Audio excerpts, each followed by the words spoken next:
Hey guys, tonight we slip quietly into the sandals of a weary samurai, not marching into battle, but stepping gently into a private garden where chaos is left at the gate.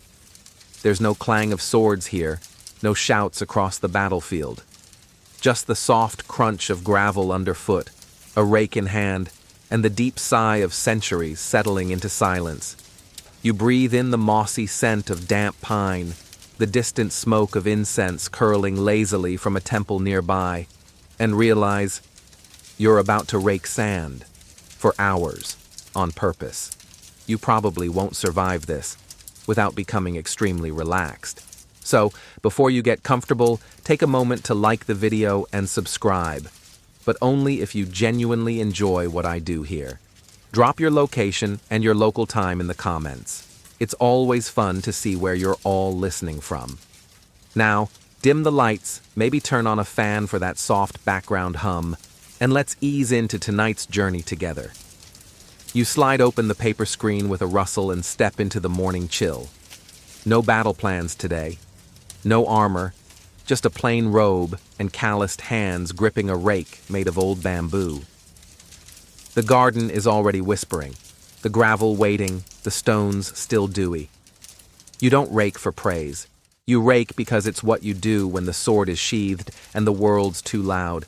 You rake because the mind, like the garden, needs patterns. The place is small by modern standards, maybe 20 square feet of sand, some moss clinging to rocks, a few spindly pines that lean like old men in the wind. You bow to the space without thinking. This is not a battlefield, but you still show respect. This ground is sacred.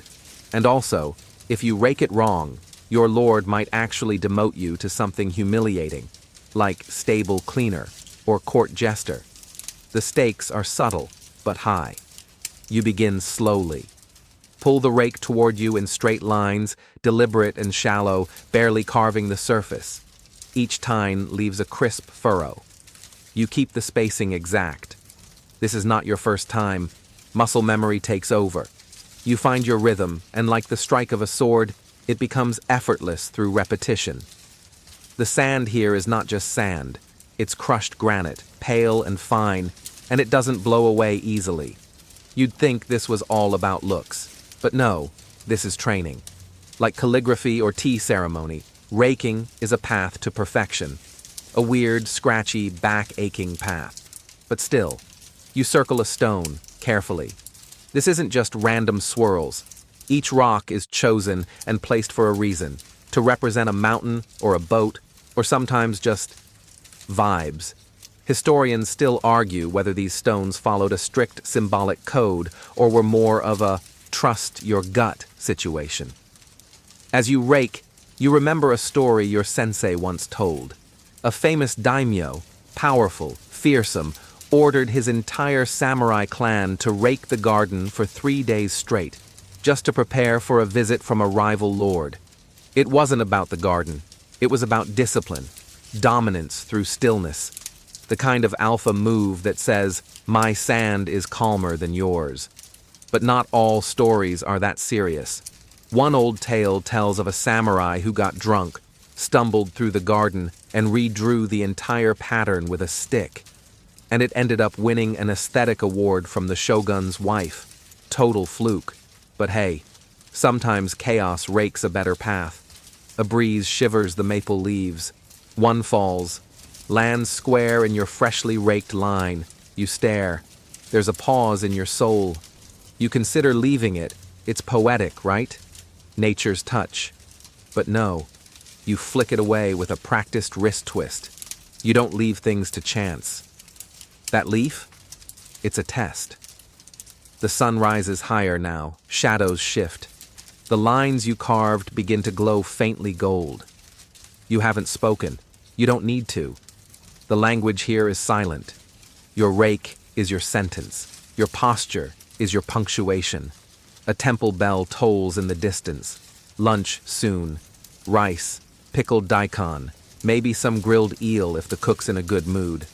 But for now, you rake around the final stone, a smooth one that looks a bit like a turtle if you squint. You've always liked this one. He feels loyal, grounded, like he's been watching over this patch of earth since before you were born. And maybe he has. Your back aches, but your mind is clear. This, you realize, is your battlefield now. Quiet, orderly, one where no one dies and everything can be redone with a single rake pass. You don't stop once the surface is neat. That would be the rookie mistake, assuming raking is just about raking. But the truth is, it's what comes after the basic lines that really matters. This is where the mind unfurls, like the pattern you're about to carve. You switch to curved motions, tracing around each stone like it's the center of gravity in your tiny universe. The rake glides like a brushstroke in slow ink. One swirl here, one ring there. You step lightly, never back over your work, like a stealthy ghost with really strong quadriceps. The sand doesn't protest. It bends, gives way, and holds form, like it understands you, like it's part of your quiet rebellion against chaos. Funny, isn't it? All those years training to read wind shifts and enemy feints, and now you're applying the same instincts to pebbles and grit. There's a rhythm to the circles, each ripple radiating from stone to void, like a memory echoing through time. You think about how those lines represent water. Ironic, since the whole point of this garden is to evoke nature without needing to water anything. Practical, minimalist, entirely too modern for something invented in the 14th century. But here we are. Mainstream scholars say the raked lines are meant to reflect the flow of rivers or the lapping of waves, framing the stones as islands or mountains. But there's always that one theory, the fringe one, whispered more than printed, that these patterns were originally messages, a code, passed between samurai, hidden in spirals and ridges. Historians still argue whether the gardens at Daisen Inn really had strategic layouts, or if that's just tinfoil hat talk wrapped in a kimono. You pause, step back to assess. From the veranda, the whole garden looks like a scroll. The stones are your kanji. The sand, blank parchment.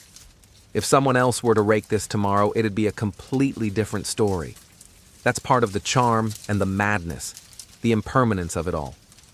You spend hours crafting something that the wind, a clumsy bird, or a lured stray sandal will ruin in moments. And yet, you keep raking. You squat down, brush a stray twig away. It's the kind of small gesture that says, I care more than you'll ever know. You're not just shaping sand. You're shaping how someone else will see this space. Feel it, even if they don't understand why. A noble's wife might say it brings her peace. A wandering monk might see it as enlightenment in physical form. And your commander? He'll just nod once and say, acceptable, which, in samurai terms, is basically a standing ovation. Funny thing is, no one writes about the noise. Raking isn't silent. It's a soft, raspy hiss, like wind through dry grass, or the sound of brush on parchment when the ink is just starting to run out. You come to love that sound. It's not music, but it becomes a sort of score to your solitude. Once, during a festival, you overheard a guest marvel at the garden's balance, how it felt natural. You smiled quietly, because there's nothing natural about it. Everything is planned, every stone positioned with mathematical obsession, one too close to another, disgraceful, one slightly tilted wrong, might as well fall on your sword. And those lines? You've erased and redone them 3 times today already because the spacing was off by half a thumb width. This, you admit to yourself, borders on madness. But it's a madness with structure. You recall a parable told by your old tutor about a general who raked a garden before battle and said it was the only time he felt peace. He lost that war, but the garden's still there. Maybe that was the point all along. You step onto a smooth stone placed just for standing. It gives you a full view, your masterpiece, today's version of order. You exhale. You've fought battles with less planning than this patch of gravel. You wonder, do those who walk past even notice? Or do they just nod politely and move on to the koi pond? You don't mind. This art isn't for them. It's for you. The discipline, the restraint, the way your hand holds just enough pressure not to break the flow, the quiet pride in not being noticed. You think of it as the same energy that kept you alive during patrols, calm alertness, the way you'd wait, listen, adjust. The garden is the dojo now. And the rake? Your new blade. There's a leaf on the edge. Not in your lines, but close. You stare at it. Weigh your options. Then, you leave it. A tiny rebellion. Let someone else interpret it however they like. A reminder that nature still has final say.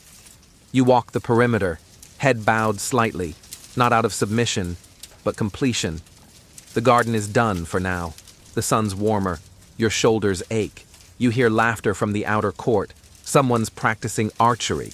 You smile faintly. Let them shoot arrows. You've shaped serenity.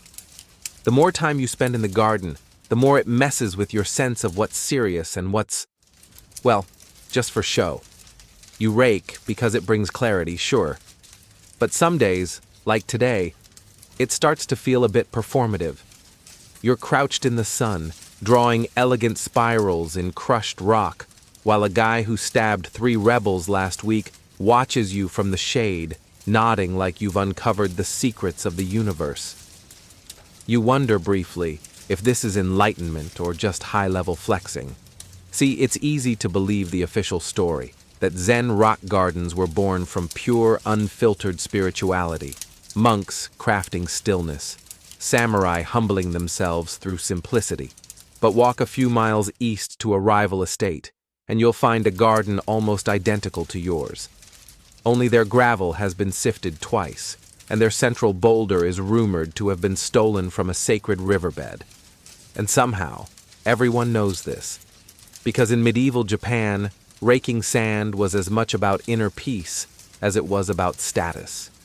You remember a daimyo, Lord Yukimura, flamboyant even by peacock standards, who famously hosted moon-viewing parties where servants raked and re-raked the garden under torchlight, just so the guests could debate the meaning of each line like art critics at a scroll exhibit.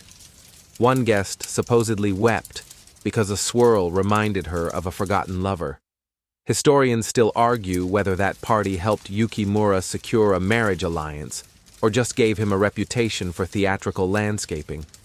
You pause mid-rake, squinting at your own handiwork. It's almost too perfect. You scuff a line, intentionally, and redo it slightly off-center. Now it looks more effortless. See, true mastery isn't always about getting it right. Sometimes it's about making it look like you didn't try at all. And honestly, the garden is a perfect metaphor for your entire job.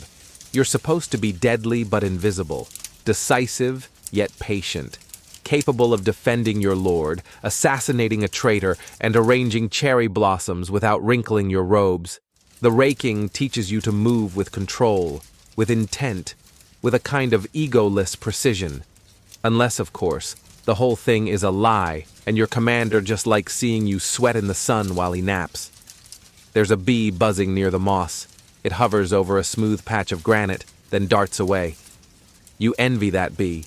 No patterns, no expectations, just flower to flower, like a lazy merchant with no taxes to pay.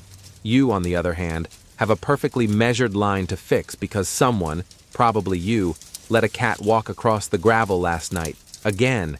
You're halfway through restoring the ripple when another samurai passes by and stops. He doesn't speak, no one speaks in the garden, but he raises one eyebrow and taps his fan lightly against his palm. That's either approval, or he just remembered you owe him sake. Either way, he moves on. Raking, it turns out, makes you hyper-aware of absurd things, like whether your sandals squeak, or how uneven your sleeve shadows fall on the ground. You start seeing imperfections as provocations. And then, you remember what the monk said last time he visited. There is no perfect pattern, only perfect presence, which sounded deep until he knocked over a bucket and blamed the wind. You smile at the memory. The monk also once suggested that samurai gardens weren't really gardens at all, but psychological maps, spiritual diagnostics in a way. That how you rake reveals your fears, your anger, your emotional constipation. that your tight lines, always slightly too straight, were your attempt to control what you couldn't control. You wanted to argue, but instead, you raked even harder. Later, your lord asked why the garden looked so tense. Of course, not everyone buys into the Zen theory. Some believe these gravel gardens were a clever excuse for not having enough water. Dry landscaping, the practical term. No need to prune bushes, chase koi, or worry about irrigation. Just some rocks, some gravel, and a guy with a rake. Boom. Serenity. But you know better. You've felt it. That weird moment, hours into your work, when time slows. When your muscles ache, but your mind drifts. When the garden stops being something you're making and becomes something you're listening to. That's not just landscaping. That's alchemy. As you finish another section, you notice the way the light has shifted. Shadows from the pine branches stretch longer, crawling over your fresh lines. You could redo them. You should redo them. But something stops you. Maybe today, the imperfections get to stay. You plant the rake into the gravel, upright, a quiet signal that you're done. Not forever, just for now. The garden will still be here tomorrow, demanding your presence. You step back slowly, wipe your hands and bow, not to the stones, but to the silence they hold. By now, the sun has slipped down to a low golden slant, cutting across the garden like a quiet sword stroke. You're no longer raking, you're observing, watching how the light dances across the ridges you carved, how the long shadows soften your edges. It's beautiful. It's temporary. And you can't help but wonder how many generations have stood exactly here, watching the same glow settle over the same stones. You run a hand along the bamboo handle of your rake. It's worn smooth. Someone else's hands once shaped this grip. Maybe more than one someone. Maybe a whole forgotten line of gardeners, monks, even battlefield-worn samurai who didn't survive the clash but somehow found peace in geometry and grit. The garden doesn't say. It never does. It just holds the silence. Out near the wall, a crow caws once, then flaps off like it remembered an appointment. You take that as your cue to walk the edge again, this time not to check for symmetry, but to witness what the day has become. Dry leaves have gathered along the north stones. You don't sweep them away. Not now. Let the wind decorate. You find yourself thinking about change, about how even a stone garden, designed to defy nature, can't escape time. Dynasties fall, swords rust. Entire philosophies get rewritten by some smug scholar with a newer scroll. But here, beneath a pine tree surrounded by gravel that used to be mountain, you realize some things persist. Not because they resist time, but because they yield to it. There's a story you remember. One of those half-true, half-poetic legends that cling to the old estates like ivy. It says a general once tried to rake his garden every day of his rule. Rain or shine, war or peace. Even on the morning his castle burned, he raked. Ash falling like snow, heat shimmering on the horizon, he made one last perfect spiral before his enemies breached the gate. Historians still argue whether this story is symbolic or literal. You don't care. Either way, it feels right. You reach the old turtle stone again. He hasn't moved. Of course he hasn't. But you nod at him like an old friend. Still holding the line, you think. It's a dumb joke. You chuckle to yourself. The garden doesn't mind. Behind you, someone rings the low evening bell. Not a war drum. Not a warning. Just a sound to mark the close of things. You bow once to the garden. Not out of ritual, but habit. Respect is carved into you deeper than any gravel line. You put the rake away. Slide the screen door shut. Inside, the smell of grilled mackerel drifts through the hallway. Someone's humming a tune. You don't recognize it, but it feels like home. You pause in the doorway, look back once more. The garden holds still, but you know, by morning, it will need you again. Lines blurred, leaves fallen, a fresh beginning. And honestly, you're okay with that. Because tomorrow, you'll wake, stretch, and step barefoot into the same cold stone. You'll bow, and you'll rake. Now, let your shoulders drop. Feel how the tension slips away, like grains of sand falling through your fingers. The garden is quiet now, and so are you. You've done enough for today. More than enough. The patterns you carved may fade, but the stillness they brought stays with you. The rake rests against the wall. The last light fades behind the pines.